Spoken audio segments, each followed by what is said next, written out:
Establishing wide shot of autumn forest. Have you ever felt like you're carrying the weight of someone else's pain on your shoulders? Like you're suffering more for them than they are for themselves?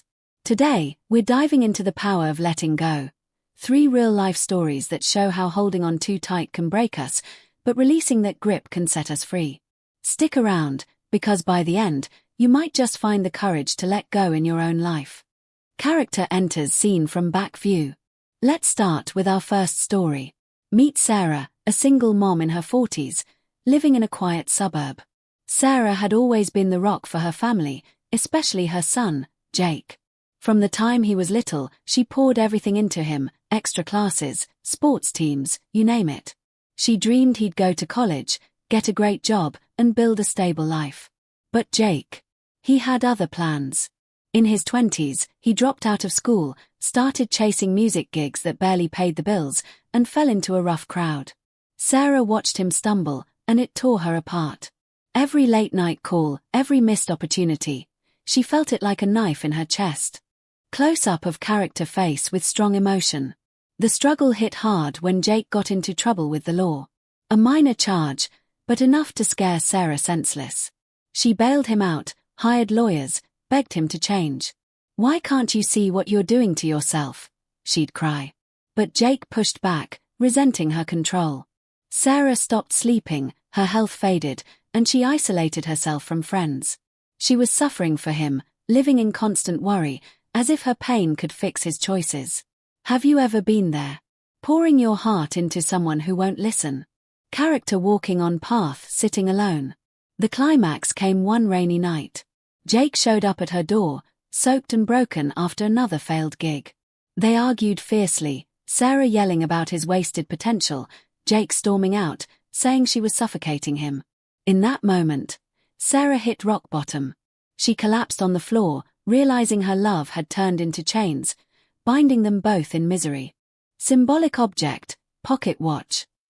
But then, something shifted. Sarah sought help from a counselor, who gently asked, "What if you let go? What if you trust Jake to find his own path?" It wasn't easy, but Sarah started small. She stopped the constant check-ins, the unsolicited advice. She focused on her own life, joined a book club, took up painting. Months passed, and Jake, without her shadow over him, began to turn things around. He got a steady job at a music store, cleaned up his act. Their relationship healed, not because she fixed him, but because she freed him and herself. Conflict, a struggle moment with stormy clouds. The lesson here: holding on to someone else's burdens doesn't save them, it only drowns you both. Let go, and watch how space allows growth. It's okay to love from afar. Emotional turning point, kneeling. Now, on to our second story. This one's about Alex, a young teacher in a bustling city school. Alex was the kind of guy who saw potential in everyone, especially his best friend, Mia. They'd been close since college. Mia, the artist with big dreams but a habit of self-sabotage. She jumped from job to job, relationship to relationship, always landing in chaos. Alex was her safety net, lending money, offering a couch, listening to her woes late into the night. He believed if he just helped enough, she'd get her life together. Hopeful shift with light breaking through clouds. The conflict built slowly but surely. Mia's patterns repeated, borrowing cash she never repaid, calling in crises that pulled Alex from his own plans. He missed promotions at work because he was too drained, his girlfriend left because he was always saving Mia. Alex felt guilty saying no, thinking, what kind of friend would I be? But inside, resentment grew. He was suffering for her choices, losing sleep over her drama, while Mia kept spiraling without real change. Character smiling, feeling peace. The turning point exploded during a weekend getaway Alex had planned for himself. Mia called in tears, another breakup, needing him immediately. He dropped everything, drove hours to console her, only to find her partying with friends the next day, as if nothing happened. In that instant, Alex felt used, his own life slipping away. Am I living for her, or for me?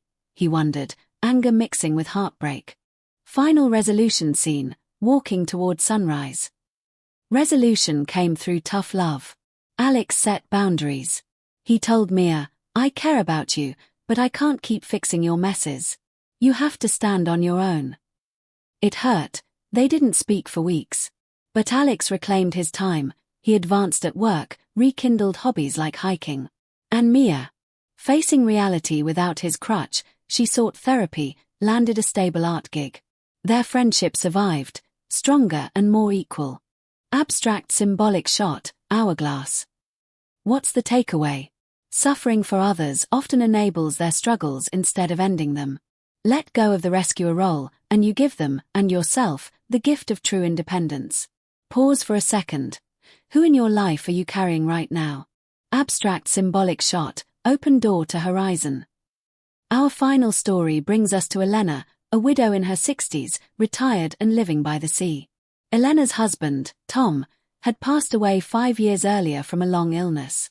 But even after his death, she couldn't let go. Not of him, but of their daughter, Lisa, who had married young and moved across the country. Lisa's marriage was rocky, arguments, financial stress, and Elena obsessed over it. She'd call daily, offering advice, sending money, even visiting unannounced to help. In her mind, she was protecting Lisa from the pain she'd known in her own life. The struggle deepened as Lisa's marriage hit lows. Elena heard the tears over the phone, imagined the worst, and it consumed her. Sleepless nights, health scares from stress, she was reliving her own grief through Lisa's troubles. If only she'd listen, Elena thought, but her meddling strained their bond. Lisa pulled away, feeling judged. The climax unfolded during a family visit.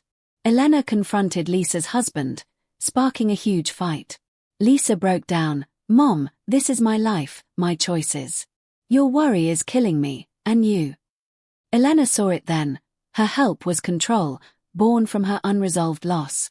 She was suffering for Lisa, but it wasn't love, it was fear. Letting go began with small steps. Elena joined a grief support group, where she learned to release the past. She stopped the constant calls, instead sending encouraging notes. She traveled, volunteered at a local shelter, finding joy in her own world.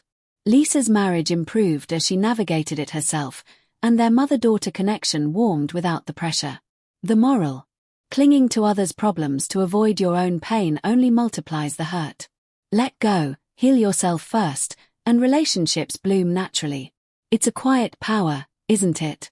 So, there you have it. 3 stories of ordinary people discovering the freedom in letting go. Sarah with her son, Alex with his friend, Elena with her daughter. Each one shows that suffering for others doesn't change them. It changes you, and not for the better.